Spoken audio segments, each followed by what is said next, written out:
This is VOA Africa.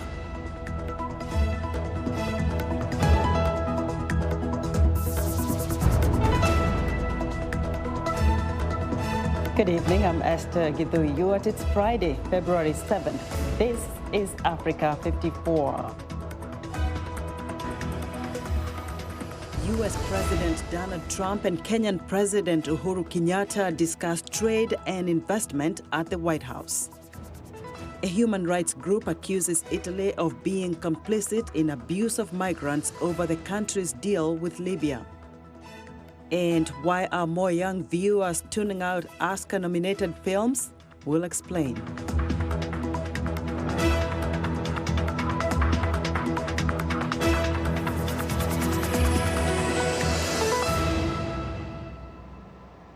Free trade agreement discussions topped the agenda when U.S. President Donald Trump and Kenyan President Uhuru Kenyatta met Thursday at the White House.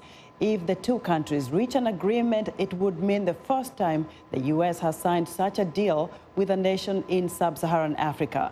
During his meeting with Kenyatta, Trump warned that Africa is not a battlefield for proxy disputes with countries such as China. Kenyatta's visit to the White House is rare for an African head of state under Trump.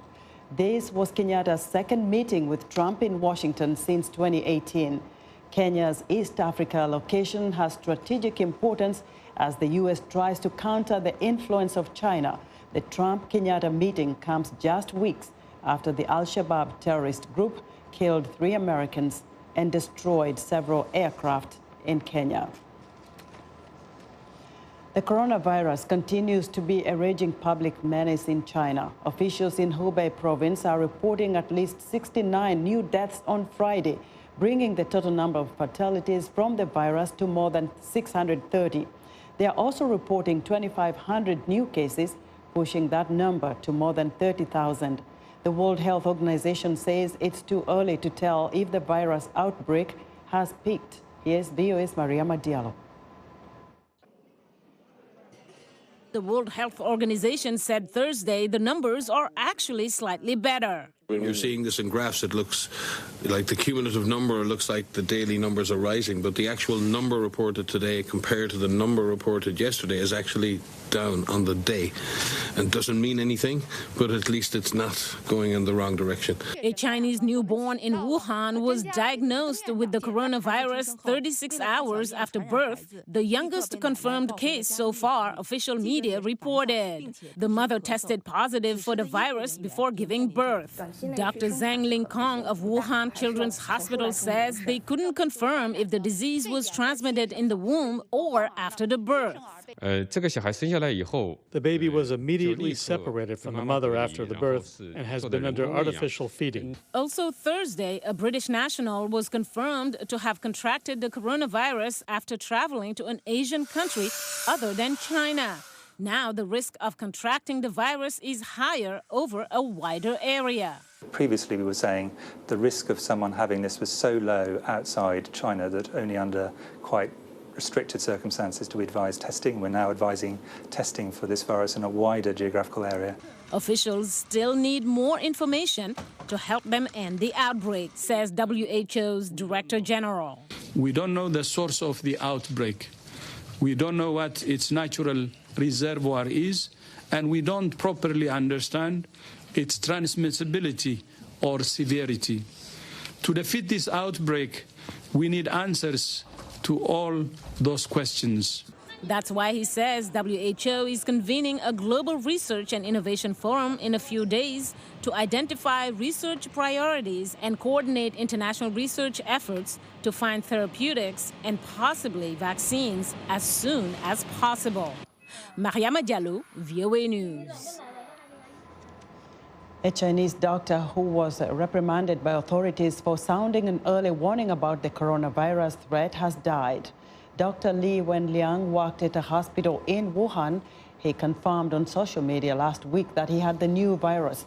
People are expressing their condolences over his death online and on the streets of Beijing. Chinese state media reported Friday that the supervisory body of the central government will send a team to Wuhan to investigate Li's case. The outbreak has triggered worldwide travel restrictions and quarantines. The World Health Organization is holding off on calling the coronavirus outbreak a pandemic. The virus has spread to more than 24 countries, although the vast majority of cases and deaths are in China.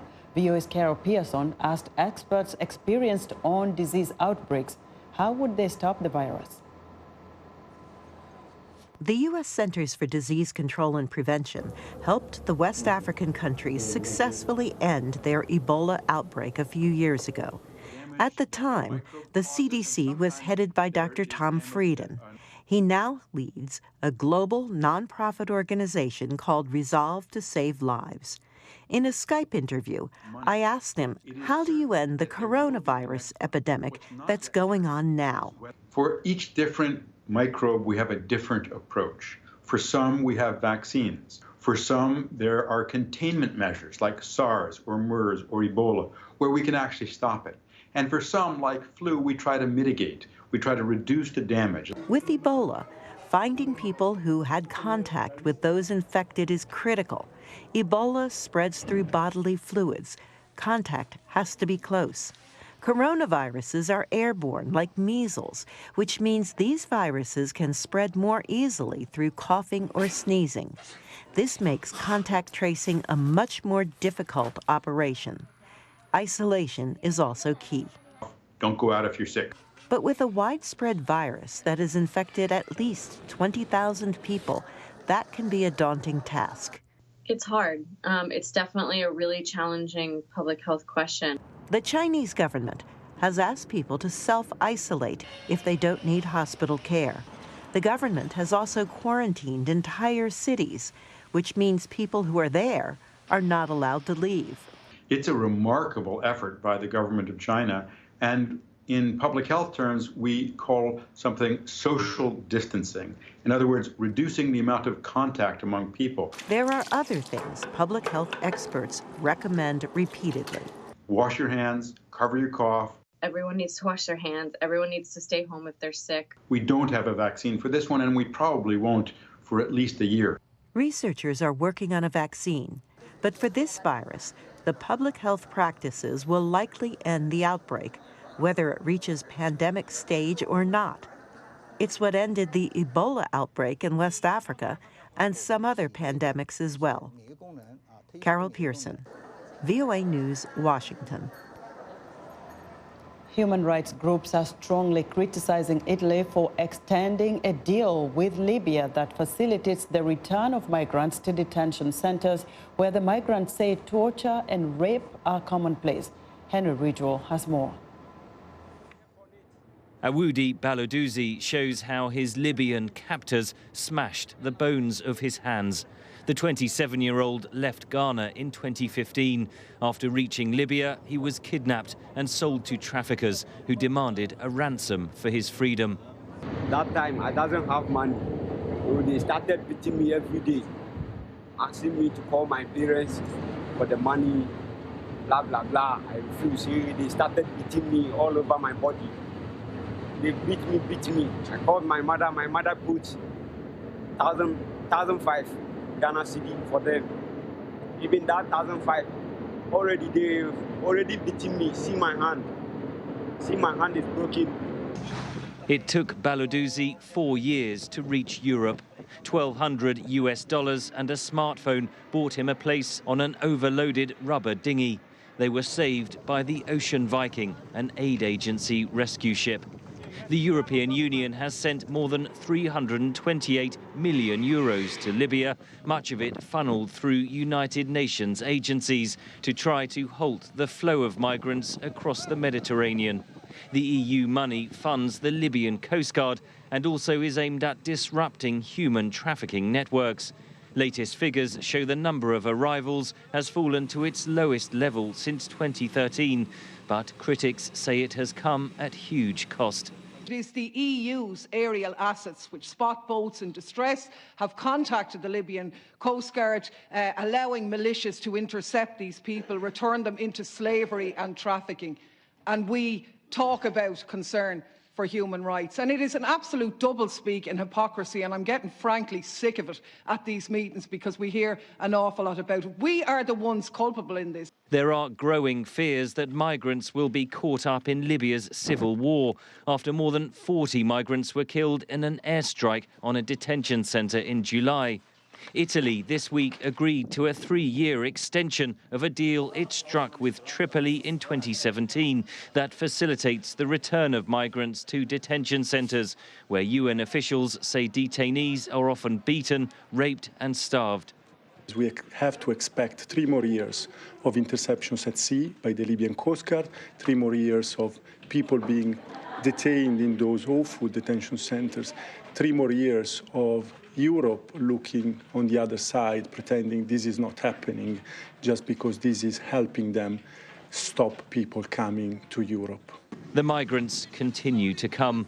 The Ocean Viking rescued over 400 migrants in just 3 days last week. The EU says it is not involved in funding detention centres in Libya and says it is focused on improving conditions for migrants in the country. Henry Ridgewell for VOA News, London. Cameroonian voters are set to cast their ballots on Sunday to elect local and parliamentary leaders. The ballot comes amid calls by some opposition leaders to boycott the elections. The main opposition party, the Movement for the Rebirth of Cameroon, is refusing to field a candidate. Its leader, Maurice Kamto, spent 9 months in jail after his defeat in the 2018 presidential election. The Cameroon People's Party is calling for a total boycott of the election. Cameroon is mired in separatist violence, where the 2 English-speaking regions in the west want to secede from the majority French-speaking country. Longtime leader Paul Biya, 86, has tightly ruled the country for 37 years. A prolonged dry spell in southern Africa is causing a decline in mopane worms, a key source of income for food for the rural communities in Botswana. Kondisi Dube reports from Botswana. Utwezi Griman ekes out a living by harvesting and selling what locals call etebotamons, mopane worms, a caterpillar and seasonal delicacy in Botswana. But this year, harvesters like Griman expect little income as Southern Africa's prolonged drought means fewer worms known locally as pani. The dry spell has killed the mopane worm. There is no rain, but we still harvest pane. I just travel to faraway places to find them. The worm is my life. If there is no mopane worm, my children starve. The caterpillar is harvested in the woodlands, cooked and then dried. Mopane worm vendors like Yawone Sokomoto sell their product along the highway. But there is not much to sell this year, she says. There is no mopane worm this year, as you can see. We don't have it on our shelves. When there is no worm, we survive by selling other farm products like ground nuts and maize. Botswana's chief climatologist Raditupa says while climate change plays a role, it's not the only reason for the decline of the mopane worm. First of all, that pani used to be there probably for people used to use it just for relish. But nowadays, people have grown into the market and they're using it for commercial basis. They sell it even across the borders, I hear. In the capital, Gaborone, 50 kilograms or 110 pounds of mopane worms now sells for as much as $220. Overharvesting has contributed to the caterpillar's decline, says University of Botswana researcher Ephias Mogari. Another reason is also the increased demand for mopane caterpillars, not only here locally in Botswana, but even beyond the borders, considering that mopane caterpillars are also used for manufacturing livestock feeds. So there is increased demand again. Since 2013, Botswana has issued permits to regulate the harvesting of the worms. But locals say better protections are needed for the worm that helps sustain rural livelihoods in southern Africa. Mkondisi Dube for VOA News, Palape, Botswana. As always, we're excited to hear what you think about Africa 54. Join the discussion on Facebook. The address is Africa 54. We're also streaming our broadcast live on Facebook. Please watch and share our show with your friends. Also check out our headlines 24/7 on voaafrica.com. Still to come, why are the Oscars slow to embrace diversity? We'll be back. Hi, you just hi. Nina ukani luka buseni, ngachimweo kapena ni malaria.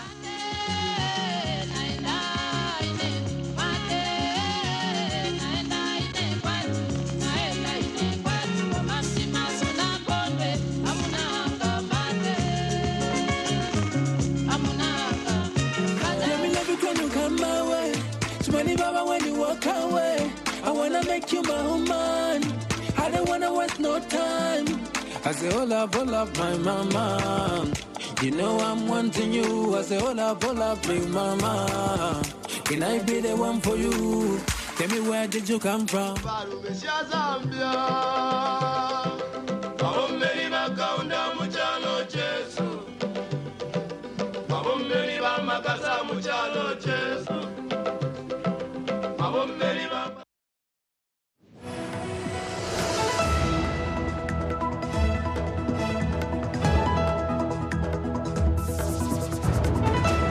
Hollywood's big night is on Sunday. Only 2 of the 20 actors and actresses nominated for an Oscar this year are minorities, and no women were nominated in the Best Director category. Upon announcing the Oscar nominations, actress Issa Rae made a point of that by remarking, "Congratulations to those men." But why is there a lack of female and minority representations 4 years after the Academy announced it would strive for greater diversity? Here's VOA's Penelope Pulu. Despite the Academy's unanimous vote 4 years ago to double the number of women and diverse members of the Academy by 2020, for a 4th year in a row, no female director has received a nomination in the category of Best Director. Don't you tell me what I can't do. Cynthia Erivo was the only non-white actor to receive a nomination for Best Performance for Harriet. Others, such as Jennifer Lopez in Hustlers, Lupita Nyong'o in Us, and Eddie Murphy in Dolomite Is My Name, were excluded. The reason behind this setback? The percentages are still like overwhelmingly white and male, right? I think it's like 64% male and 84% white. Cynthia Fuchs is Associate Director of Film and Video Studies at George Mason University. She says the Academy is making strides, but not fast enough. It's a long-time issue in Hollywood, a money-making machine reluctant to invest in films about minorities and women. But Fuchs points to box office successes like Black Panther and Get Out, featuring an extensive black cast, and Bong Joon-ho's South Korean film Parasite, which received 6 Oscar nominations this year. Most people around the world actually think it is the best picture. Fuchs says nominees are often Hollywood insiders who can afford extensive advertising campaigns, such as filmmaker Martin Scorsese, nominated for The Irishman, and Quentin Tarantino for his Hollywood nostalgia, Once Upon a Time in Hollywood. Many of these insiders have gained momentum from the buzz generated by receiving coveted awards before the Oscars, such as the BAFTAs, SAG Awards, Golden Globes, and Critics' Choice Awards. Money-making films such as Todd Phillips's billion-dollar box office hit, Joker, will be more on people's radar than a small independent film, says Fuchs. And while the Academy is slowly warming up to minorities and women, it may be too little too late, as younger generations are tuning out, leading to lackluster Oscars ratings, says Richard Craig, media expert at George Mason University. I think they're just going in a different avenue, so I think the academies are going to shift. Maybe we'll see more streaming in regards to categories or something of that nature, but I don't know yet. Cynthia Fuchs agrees. More and more streaming companies are producing and showcasing diverse, smaller films, allowing their subscribers, for a relatively small monthly fee, access to film work from all over the world, and all that from the comfort of one's couch or anywhere really, using mobile technology. People watch movies in a variety of ways now, and people who make movies watch movies in a variety of ways now. Not everybody goes to the theater. So Netflix is aware of that, Amazon Prime is aware of that, Hulu is aware of that, Disney is aware of that, everybody is aware of that. Fuchs says as more and more movies are being produced outside the Hollywood system, Hollywood's traditional role as the epicenter of the film industry could be waning, and so could the Oscars if they don't reform soon enough. Penelope Pulu, VOA News, Washington. Now for more on Hollywood's biggest night, joining me now from Los Angeles is Jackson Vunganyi, VOA entertainment reporter and host of VOA's popular Upfront radio program. Good morning, Jackson. Fill us in on what's going on as the City of Angels await the Oscars on Sunday. Esther. Hello. Good morning from sunny Hollywood. We're in Hollywood on the red carpet. It's a little still chaotic. The construction crew is still out here, still putting on the final touches on the red carpet. I'm standing on the red carpet. It will transform. This space is going to transform in the next 2 days in preparation for Sunday when the Oscars will take place. I'm standing in front of the Dolby Theater here in Hollywood, the home to the Oscars. Basically, the red carpet is in between the Dolby Theater and El Capitan Theater, which is home to the Jimmy Kimmel Show. Movie stars will be streaming by here, going inside for the event, and we'll be standing here bringing you any news or information that will be coming out, talking about their movies, their expectation. One of the things that I wanted to point out real quick, I don't know if you can see the red carpet. One of the issues that the Oscars wanted to spotlight this year was climate change, and we have these columns that have been constructed, green columns that have been constructed on the red carpet to try and inject that into the conversation. Climate change is such a topic of global debate, and this being a global event, over 200 million people watch the Oscars worldwide. So they felt that was important to talk about. Esther? Yeah, Jackson, let us know how Africa is represented. You know, this is Africa 54. How are they represented on the foreign film category come Sunday? Right. So representation, the Oscars, the Academy this year received about 10 entries from Africa, one from Nigeria, the first one from Nigeria by Genevieve Nanji, Lionheart, but unfortunately that movie was disqualified because it contained, I think, 6 or 16 minutes of English in it. It was a little controversial given that English is the official language of Nigeria. The other African representation also comes from Nigeria, so, take heart, people out there, Africans who are watching. Our own Cynthia Erivo, British-Nigerian actress Cynthia Erivo, is one of the major nominees in the Best Actress category. If she does win, she'll be the first EGOT. That means a winner of both the Grammys, the Oscars, the Tonys, and the Emmys. And, fingers crossed for her. So, yeah, there's a little representation for Africa, and there's a lot of Africans. I saw a lot of Africans here in Hollywood excited to watch the Oscars.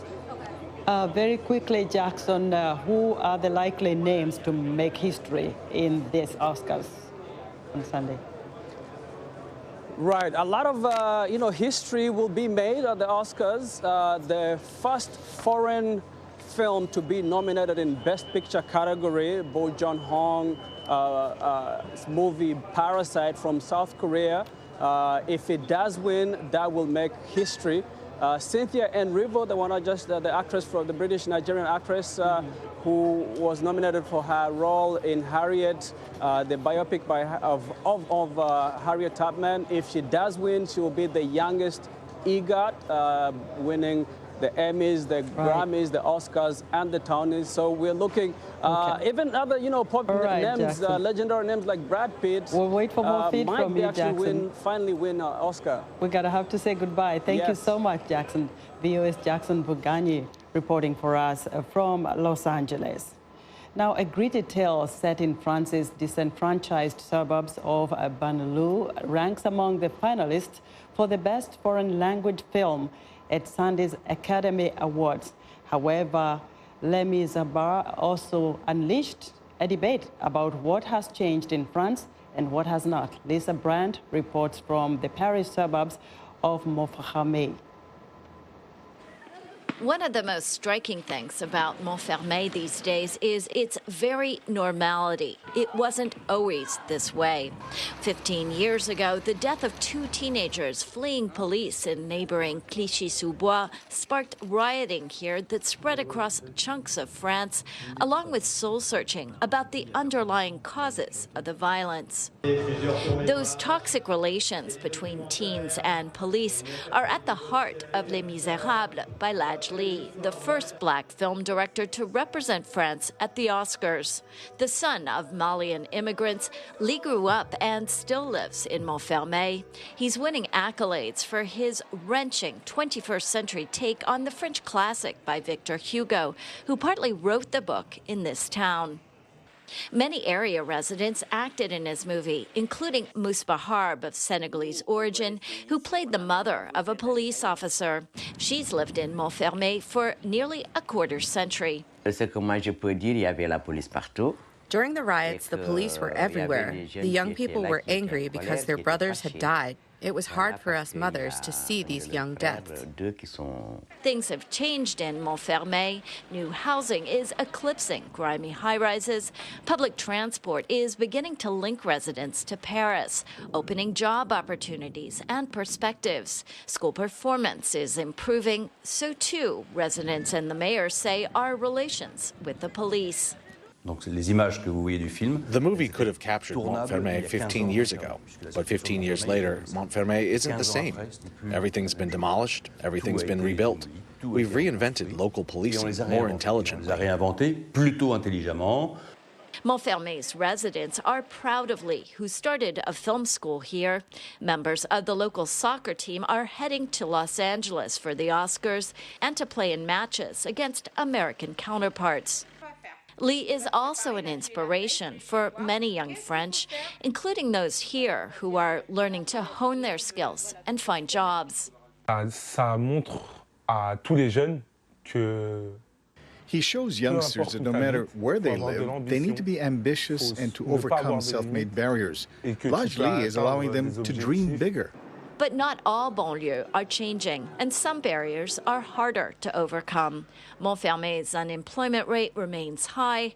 Experts say working-class French of ethnic descent still face discrimination because of their names or where they live. I've been rejected for jobs before because I'm from here. Employers are afraid I'll arrive late because of the poor transportation, although the new tramway might change things. Not only that, but for now, Ben Khadia and other local residents must go to Paris or elsewhere to see Les Misérables because the town still lacks a movie theater. Lisa Bryant for VOA News, Montfermeil, France. That's our show for today. Have a great weekend, everyone, from Washington.